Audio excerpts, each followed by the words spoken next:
कहते हैं दुनिया में कुछ भी नामुमकिन नहीं। यदि ऊपर वाले का साथ और अपने आप पर विश्वास कायम हो जाए तो सब कुछ मुमकिन हो सकता है। आज इसी बात की सार्थकता को सिद्ध करते हुए मार्च 2024 के इस अद्भुत वीडियो को प्रारंभ करते हैं, जहां पर हम जान पाएंगे आपके स्वास्थ्य, धन की स्थिति, कैरियर और भाग्य के अलावा वो कौन सी तारीख होंगी जो आपके लिए बहुत ही अनुकूल और महत्वपूर्ण होंगी। साथ ही साथ वो कौन सी तारीख होंगी जिन तारीख में आपको सतर्क रहने की आवश्यकता होगी। साथ ही साथ हम ये भी जानने वाले हैं वो कौन से उपाय हैं जिसके माध्यम से हम नामुमकिन को भी मुमकिन बना सकते हैं इस मार्च के महीने में। सबसे पहले प्रारंभ करते हैं आपके अपने ही लग्न से, अर्थात आपके अपने राशि मेष राशि से, अर्थात आपके स्वास्थ्य से। माना जाता है जीवन में जान है तो जहान है। इस परिकाष्ठा को सिद्ध करते हुए हम ये समझते हैं कि आपके अपने राशि के स्वामी ही जो कि बनते हैं मंगल देव, यही मंगल देव ठीक दशम भाव पर उच्च अवस्था में समाहित होंगे। जब मंगल देव उच्च के होंगे अर्थात हमारे स्वास्थ्य से जनित यदि कोई व्याधियां हैं, कोई परेशानी है, तो वो परेशानियां भी इस समय पर किसी भी मामले में हमें परेशान नहीं कर सकती। जैसे ही डेट आता है 15 मार्च का, यही मंगल देव एक घर आगे चले जाते हैं, अर्थात शनि के संग उपस्थित हो जाएंगे। शनिदेव ऑलरेडी इस भाव पर हैं। अब मंगल को साथ मिल गया है शनि का। शनि अर्थात कर्म, मंगल अर्थात आप स्वयं हो गए, आपकी अपनी राशि हो गई। स्वास्थ्य के दृष्टिकोण से ये मार्च का महीना आपके संग संग चलेगा। आपके कर्तव्यों के द्वारा आपको इनकम निकाल करके भी ये मार्च का महीना देगा। दूसरे तरफ अब समझते हैं आपके धन की क्या स्थिति रहने वाली है। धनेश जो बनते हैं यही बनते हैं शुक्राचार्य जी महाराज, और ठीक यही शुक्रदेव 7 मार्च तक दशम भाव पर ही होंगे, अर्थात शनि के घर पर ही होंगे। अब यहाँ पर इनकी उपस्थिति ऐसी मानी जाएगी कि हम धन के लिए इस समय पर कार्य करेंगे, हम धन प्राप्ति के लिए इस समय पर अपने कार्य की निष्ठा को प्रबल बनाएंगे। लेकिन जैसे ही 7 मार्च का डेट आता है, यही शुक्रदेव 31 मार्च तक एक घर आगे चले जाएंगे, अर्थात शनि के संग समाहित हो जाएंगे। अब यहाँ पर एक योग बनेगा, धन और लाभ का योग। धन के स्वामी लाभ भाव पर चले जाएंगे, अर्थात धन लाभ की परिकाष्ठा को आप देख सकते हैं अपने जीवन में। एक अच्छे धन का अवसर, धन प्राप्ति का अवसर, कुछ भी चाहे धन प्राप्त करना हो या कहीं हमारा धन फंसा हुआ है, उस धन को प्राप्ति के लिए हम ज़्यादा प्रयासरत रहेंगे और निश्चय मानिए इनकम भाव पर जाकर के कोई बड़ा धन लाभ भी इस मार्च महीने में निकल करके सामने आ सकता है। इसके बाद समझते हैं आपके सुख की स्थिति को। भाई सुखेश आपके चंद्रमा बनते हैं और यही चंद्रमा इस मार्च महीने के प्रारंभ दिन ही सप्तम भाव को आपके सुशोभित कर रहे होंगे, अर्थात केंद्र के मालिक केंद्र भाव पर इस मार्च के प्रारंभ में होना एक शांति से परिपूर्ण और सुख सौहार्द से परिपूर्ण ये मार्च का महीना आपके लिए जाने वाला है। इसी के साथ साथ समझते हैं पंचम भाव को, आपके बाल बच्चों की स्थिति क्या रहने वाली है, आपके प्रेम की स्थिति क्या रहने वाली है। यदि आप शेयर मार्केट में इन्वेस्ट करते हैं तो वहाँ क्या होने वाला है। सूर्य देवता आपके पंचमेश बनते हैं। 14 मार्च तक ये रहेंगे इनकम भाव पर, लाभ भाव पर इनका होना एक अच्छी अनुभूति मानी जाएगी। संतान संबंधी कार्य भी इस समय पर कोई पूर्ण होने की संभावना बनती है। प्रेम प्रसंग में भी आपसी तालमेल की युति जो है बहुत अनुकूल रहेगी, क्योंकि पंचम भाव के स्वामी इनकम भाव पर होंगे। परंतु जैसे ही 14 तारीख के समय आता है 12:36 का दोपहर के समय, यही सूर्य भगवान एक घर आगे चले जाएंगे, जहां पर पहले से बुध देव विद्यमान होंगे और संग संग राहु का साथ मिल जाएगा। यूँ देखा जाए तो राहु सूर्य का सूर्य ग्रहण योग होगा।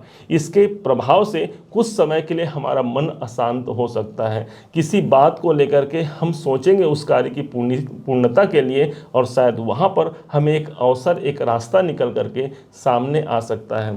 संतान से दूरी का अवसर दिखता है। अतः इस समय पर बाल बच्चों के लिए यदि पढ़ाई के लिए उन्हें बाहर भेजना है या उनके लिए कोई बड़ा डिसीजन लेना है, ये आप भली भांति कर पाते हैं। जब भी पंचम के स्वामी 12वें घर पर जाते हैं निवेश इत्यादि करने के लिए, ये महीना आपके संग संग चलने वाला स्थित हो सकता है, इस बात को समझिएगा। अब समझते हैं आपके नौकरी के स्थान को क्या होने वाला है।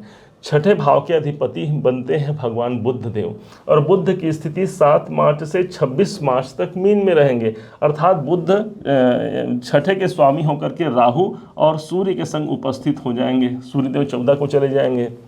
यदि आप अपना नौकरी विदेशों से जुड़ करके करना चाहते हैं या कोई परिवर्तन करना चाहते हैं नौकरी में, तो ये 12वां घर परिवर्तन का है और छठा घर हमारे नौकरी का है। इस योग को आप परिवर्तनकारी मान सकते हैं। दूसरे तरफ से छठा घर हमारे स्वास्थ्य का भी होता है, और स्वास्थ्य के दृष्टिकोण से 12वां घर चिकित्सालय संबंधी व्यय का होता है। तो यदि स्वास्थ्य में कोई नरमा गर्मी है, तो हमने पहले ही कहा है कि इस पूरे महीने में स्वास्थ्य आपका साथ देगा, अर्थात चिकित्सालय संबंधी खर्चों में पूर्णतः अंकुश लगने की संभावना यहाँ पर प्रदर्शित होती है। प्रेम प्रसंग में भी इस समय पर कोई दूरी का अवसर बन सकता है। 7 मार्च से 26 मार्च का जो समय होगा, हम आपको उपाय भी बताएंगे, उस उपाय को करके एक नया लाभ जरूर लीजिएगा। नौकरी के दृष्टिकोण से एक लाभकारी अवसर आपको प्राप्त हो सकता है। अपने उच्चाधिकारियों से, अपने जो संग आपके जो काम करते हैं उनके संग इस समय पर मधुरतापूर्ण संबंध स्थापित रहेंगे। व्यापार की बात करते हैं, सप्तम भाव सप्तमेश बनते हैं शुक्रदेव, और शुक्रदेव का दशम में जाना, चूंकि कैरियर भाव पर व्यापार भाव के मालिक गए हैं, इस हिसाब से काम धंधे में, व्यापार में एक नई जागृति देखने को मिलेगी। एक नए डिसीजन को हम ले पाएंगे। दूसरों का सहयोग लेकर के भी हम अपने कार्य को इस समय पर बेहतर बना पाएंगे। चूंकि सप्तमेश होते हैं, इसलिए अपने जीवन साथी या जीवन संगिनी का सहयोग या फिर अपने मित्रों का सहयोग आपके कैरियर में आपको प्रगाढ़ता सिद्ध करा सकता है। दूसरी तरफ ये समझिए कि जैसे ही यही शुक्र 7 मार्च से 31 मार्च तक एकादश भाव पर जाएंगे, इनकम भाव पर जाएंगे, यहाँ स्थिति कुछ और बेहतर होगी। मतलब हमने 7 मार्च तक प्रयास किया है कार्य के लिए, लेकिन धन प्राप्ति, लाभ प्राप्ति के दृष्टिकोण से पूरे 7 से 31 मार्च तक आपका संग चलेगा, क्योंकि धनेश और आपके व्यापार के मालिक दोनों ही इनकम भाव पर स्थित होंगे। अर्थात कोई बड़ी इनकम या हमारे मनोनुकूल सफलता मिलने की संभावना यहाँ पर प्रबल होती है। अब रुकावट भाव को समझते हैं। रुकावट भाव के स्वामी मंगल हैं, परंतु इन्हें अष्टमत्व का दोष नहीं लगता। माना जाता है यदि कोई राशि का स्वामी या लग्न का स्वामी भी होता है, उसे अष्टम भाव के दोष नहीं लगते। इस हिसाब से भाग्य को समझते हैं। भाग्य के हिसाब से देखा जाए तो नवमेश आपके देवगुरु बृहस्पति बनते हैं, जो कि भाग्य के नेचुरल कारक होते हैं और सबसे ज़्यादा नैसर्गिक रूप से शुभ ग्रह माने जाते हैं देवगुरु बृहस्पति। इनका आपके अपने राशि पर संचार होना पूरे के पूरे इस मार्च महीने में एक भाग्य की जागृति आप देख सकते हैं। किसी विशेष अवसर की तलाश यदि कर रहे हैं, आपको वो अवसर प्राप्त हो सकता है। अपने उच्चाधिकारियों का सपोर्ट मिल सकता है। यदि आप उच्च शिक्षा में हैं, उच्च शिक्षा प्राप्त करते हैं, आपको यहाँ पर सफलता मिलती है।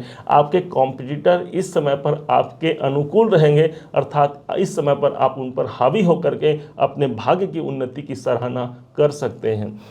कैरियर भाव को हमने समझ लिया है कि ऑलरेडी शुक्र और मंगल का कॉम्बिनेशन रहेगा 7 मार्च तक, और इसके बाद दोनों ग्रह एक घर आगे चले जाएंगे, अर्थात कैरियर से लाभ प्राप्त की संभावना काफ़ी प्रबल होती है।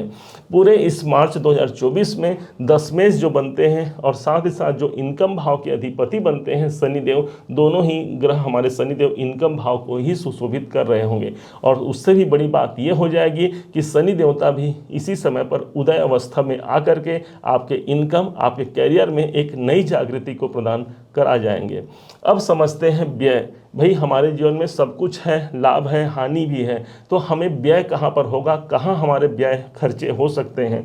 तो द्वादशेश जो बनते हैं देवगुरु बृहस्पति बनते हैं, और सूर्य, राहु, बुध 3 ग्रह यहाँ पर उपस्थित हैं। इस महीने पर हम अपने लिए खर्च करेंगे। यदि मुझे कुछ चाहिए, मेरे अपने लिए कुछ खर्चा करने की आवश्यकता पड़ती है, वहाँ पर वो कार्य होगा। चूँकि गुरु की दृष्टि अपने भाव से, गुरु की दृष्टि पंचम भाव पर पड़ती है। अपने संतान के लिए, अपने प्रेमी प्रेमिका के लिए, या फिर शेयर मार्केट संबंधी कोई खर्चे यदि आप करना चाहते हैं, ये समय आपके लिए अनुकूल साबित होगा। दूसरी तरफ से देखा जाए तो ओवरऑल पूरे इस मार्च के महीने में सबसे ज़्यादा जो प्रभावी हो रहा है आपका इनकम भाव हो रहा है। इस हिसाब से कोई मनोनुकूल कोई कार्य संपन्न स्थिति में आ सकती है। कोई बड़े धन लाभ के अवसर भी इस महीने पर निकल करके सामने आएंगे। ध्यान ध्यान रखिएगा, जैसे ही 17 मार्च का डेट आता है, 17 मार्च से लेकर के 25 मार्च तक का जो समय होगा वो होलाष्टक का समय होता है। इस समय पर कोई भी विशेष नवीन कार्य नहीं करना चाहिए, जैसे कि गृह प्रवेश, गृह आरंभ या उपनयन या फिर किसी विशेष कार्य को प्रारंभ करने के लिए आपको रुक जाना चाहिए। ये होलाष्टक का समय बहुत अनुकूल नहीं माना जाता। और 25 तारीख को रंगोत्सव, होली का पर्व मनाया जाएगा, जो आपके लिए बेहद अनुकूल और शुभ फलदायक सिद्ध होगा। अब समझते हैं उन तारीखों को जो तारीख आपके लिए बेहद कल्याणकारी और सफलता कारक होंगे, और उन तारीखों को भी जानने का हम प्रयास करते हैं जो आपके लिए सतर्कता से परिपूर्ण आपको रखना होगा। सबसे प्रथम जो तारीख है जो आपके लिए अनुकूल होगा, 9 मार्च, 13, 14, 17, 18 और 28 मार्च आपके लिए अनुकूल, शुभ और कल्याणकारी होगा। इसके विपरीत जहां पर आपको सतर्क रहने की आवश्यकता रहेगी, 2, 3, 4, 11, 12, 21, 29 और 30 मार्च को आपको सतर्कता से परिपूर्ण रखनी होगी। यदि इस दिन भी हमें कोई आवश्यक कार्य करना है तो अपने गुरुवर का आशीर्वाद लेकर के, अपने इष्ट देवता का सुमिरन करके आप अपने कार्य को प्रारंभ कर सकते हैं। निश्चय मानिए सफलता अवश्यंभावी आपके जीवन पर प्रदर्शित होगी। अब कौन से वो उपाय हैं जो इस मार्च महीने में हम कर सकते हैं? ध्यान रखिएगा, पकड़ लीजिए पैर अपने हनुमान जी महाराज के। याद दिलाना पड़ता है हनुमान जी महाराज को। एक बार याद दिलाना होता है, जब समुद्र लांघने का समय आया था, जब लंका जाना था, सारी वानर सेनाएं समुद्र के इस पार थी, अब जाए कौन भाई समुद्र के उस पार। तब याद दिलाया गया हनुमान जी को कि हनुमान जी कुछ याद करो अपना पवन सुत वो बालपन। और तभी हनुमान जी को वो जागृति आती है और एक बार में लांघ करके लंका पार चले जाते हैं भगवान श्री राम जी की कृपा से। इसी प्रकार से हम आपको भी याद दिलाते हैं, आपके राशि के स्वामी कोई और नहीं मंगल हैं, और मंगल को साक्षात हनुमान जी का कारक ही माना गया है। इसलिए आपके अंदर जो हिम्मत है, जो साहस है, वो और किसी में पाई नहीं जा सकती। उसका आप उपयोग कीजिए और लाभ लीजिए। ध्यान रखिएगा, जीवन में कोई भी बात नामुमकिन नहीं है, हर जगह मुमकिन ही मुमकिन है। बस इस हृदय में एक सच्ची आस्था होनी चाहिए उस परमात्मा के लिए, और हमारे जीवन में एक लगन होनी चाहिए अपनी कार्य की पूर्णता के लिए।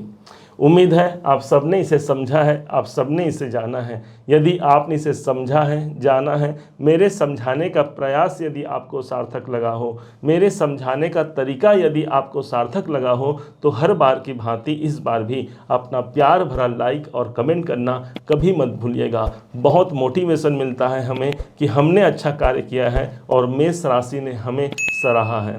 और हाँ, यदि अभी तक आपने चैनल को सब्सक्राइब नहीं किया है, सब्सक्राइब भी कीजिएगा। पुनः एक बार फिर आप सभी का दिवस बहुत मंगलमय हो, इन्हीं शुभकामनाओं के साथ। जय श्री राम।